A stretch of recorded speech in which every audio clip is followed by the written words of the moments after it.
తాకట్లో ఉన్న మీ బంగారాన్ని విడిపించి ఆ రోజు ఆన్లైన్ రేటుకి కొంటాం. Sharma gold company. బై బయ్యే బంగారు బాయి చెరువు కాడ బోరింగు నబో నబో నబరిగజలు ఎత్తుగొలుసులు ముక్కు పొడకలు నడుము సన్న నాగరాలు ఎవరు బాగోతో అబో అబో అబో అబో బేడ పలక టిక్కెటి. ఇవన్నీ ఎక్కడి నుంచి వచ్చినాయి నాకు అంటే, ఎదుగో ఆయన పుణ్యం.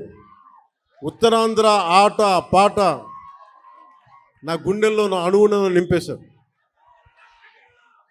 అలాగే అంటే అలాంటి విశాఖపట్నం సినిమాలకే కాదు, ఇదే నోవాటెల్లో ఒక 2 సంవత్సరాల క్రితం నలిపేస్తే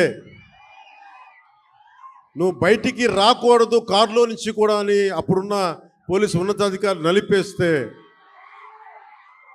నోవాటెల్లో ఉంటే భయభ్రాంతుల్ని చేస్తే, హోటల్ రూముల్ని బూట్లతోటి కొడితే, అరెస్ట్ చేయాలని ప్రయత్నం చేస్తే, విశాఖపట్నం మొత్తం వచ్చి మన నోవాటెల్ ముందుకు వచ్చింది. అంత బలమైన మెమరీ కూడా వచ్చింది, జ్ఞాపకం.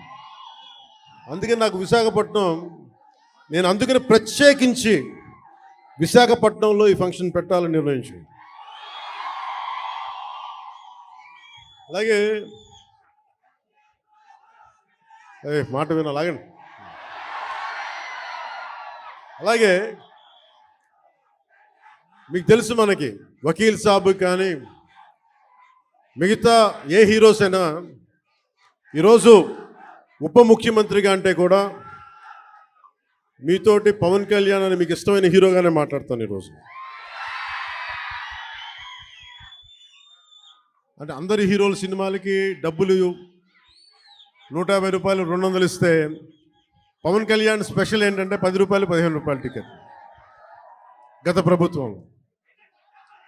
అలాంటి పరిస్థితుల్లో కూడా భీమ్లా నాయక్ని ఘన విజయం చేసిన మీ అందరికీ ఈ రోజున సభాముఖంగా మీ అందరికీ ధన్యవాదాలు తెలియజేస్తున్నాను. యావత్తు తెలుగు ప్రజానీకానికి, ఆంధ్ర ప్రజానీకానికి, రాష్ట్రానికి. ఇలాంటి పరిస్థితుల్లో గౌరవ ముఖ్యమంత్రి శ్రీ నారా చంద్రబాబు నాయుడు గారి నాయకత్వంలో కూటమి ప్రభుత్వం ఏర్పాటు చేసిన తర్వాత సినిమాటోగ్రఫీ శాఖ జనసేన తీసుకున్నప్పటికీ కూడా ఇది మన ఇబ్బందిగా, అంటే మనం తీసుకోకూడదు అని చెప్పేసి ప్రత్యేకించి నేను గౌరవ ముఖ్యమంత్రి గారి ఆఫీస్కి పంపించాను. ఈ సినిమా టికెట్ రేట్ అందరికీ ఇచ్చినట్టుగానే ఇస్తే బాగుంటుంది, నిర్మాతలు నాకు చెప్పినప్పుడు నాకు సంబంధం లేదు, ఇది మీరు గౌరవ ముఖ్యమంత్రి శ్రీ చంద్రబాబు నాయుడు గారి టేబుల్ మీద పెట్టండి, ఆయన ఇస్తే తీసుకోండి, ఆయన ఎంత ఎన్ని రూపాయలు ఇస్తే అని తీసుకోండి, అంతకుమించి నేను ఒక మాట కూడా చెప్పనని చెప్పాను.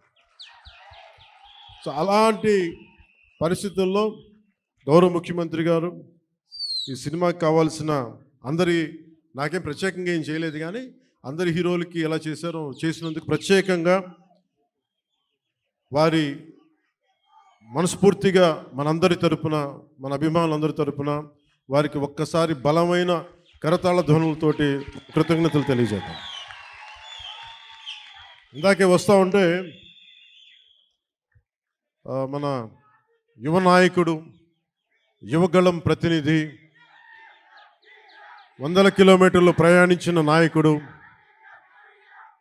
తెలుగుదేశం యువ సారథి శ్రీ నారా లోకేష్ గారు ట్వీట్ చేసి పవనన్న సినిమాలు బాగుండాలి, ఘన విజయం సాధించాలి అని మనస్ఫూర్తిగా ట్వీట్ చేసినందుకు వారికి నా ప్రత్యేక ధన్యవాదాలు, కృతజ్ఞతలు తెలియజేసుకుంటాను.